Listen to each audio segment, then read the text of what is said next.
Hi అండి. Welcome back to our channel సత్యజన్ను vlogs. Dosa. Dosa అంటే ఎవరికిష్టం ఉండదండి. అందరి favourite dosa. So, onion dosa అంటే అందరికీ చాలా ఇష్టం కదండీ. సో, ఆ దోసనే ఇంకా ప్రోటీన్ రిచ్‌గా ఉండే మనం హై ప్రోటీన్ దోస ఈరోజు ప్రిపేర్ చేసుకుందాము. మన బాడీకి ప్రోటీన్ చాలా అవసరం. ప్రతిరోజు మనం ప్రోటీన్ అవసరం ఉంటుంది. సో, వన్ డే ఒక రోజైనా మనం దోసని ఇలా ప్రోటీన్ అన్నీ యాడ్ చేసుకొని దోసలా వేసుకుంటే మన బాడీకి కావాల్సిన ప్రోటీన్ అంతా అందుతుంది.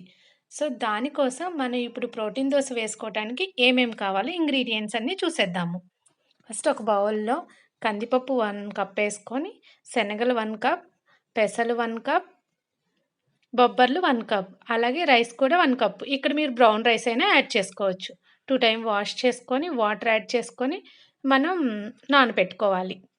దీనికేం ఫర్మెంటేషన్ ఏం అవసరం లేదండి. జస్ట్ పెసరట్టు ఎలాగనో అలాగనే మళ్ళీ మార్నింగ్ మిక్సీ పెట్టేసుకొని దోసలా వేసేసుకోవచ్చు.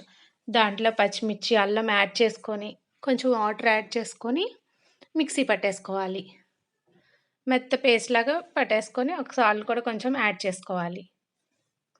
సో, ఇలా పేస్ట్‌లాగా అయిపోయిన తర్వాత కొంచెం అందులో జీరా యాడ్ చేసుకోవాలండి. పెసరట్టు ఎలా ఏస్తామో సేమ్ అలానే ప్రాసెస్ అంతా. సో, ఇంకా ఇక్కడ పెసలే కాకుండా ఒక 3, 4 రకాల పప్పులు యాడ్ చేసుకుంటే మనకు ప్రోటీన్ అనేది ఇంకా రిచ్‌గా ఉంటుంది. సో, ఇలాగ దోసలాగా ప్రిపేర్ చేసుకొని, కొంచెం ఆయిల్ వేసుకొని, దానిపైన ఆనియన్స్ వేసుకొని మీకిష్టం ఇక్కడ క్యారెట్ అయినా ఏసుకోవచ్చు, ఆనియన్, పచ్చిమిర్చి ఇంకా మీ చాయిస్ ఏదైనా ఏసుకోవచ్చు దాని మీద. అలా వేసుకున్న తర్వాత వన్ సైడ్ కాలిన తర్వాత నెక్స్ట్ సైడ్ కూడా ఫ్లిప్ చేసుకోవాలి. ఇలా మంచిగా కాలుతుంది. సో, మన బాడీకి ప్రోటీన్ అనేది చాలా అవసరమండి. సో, ఆ ప్రోటీన్ మన బాడీకి అందించడానికి ఇలా కూడా ట్రై చేయొచ్చు మనం. యాక్చువల్‌గా కొంతమంది స్ప్రౌట్స్ తినలేరు కదా! అలాంటి వాళ్ళు ఇలా దోస రూపంలో అయినా తీసుకోవచ్చు. మన బాడీకి చాలా హెల్తీ.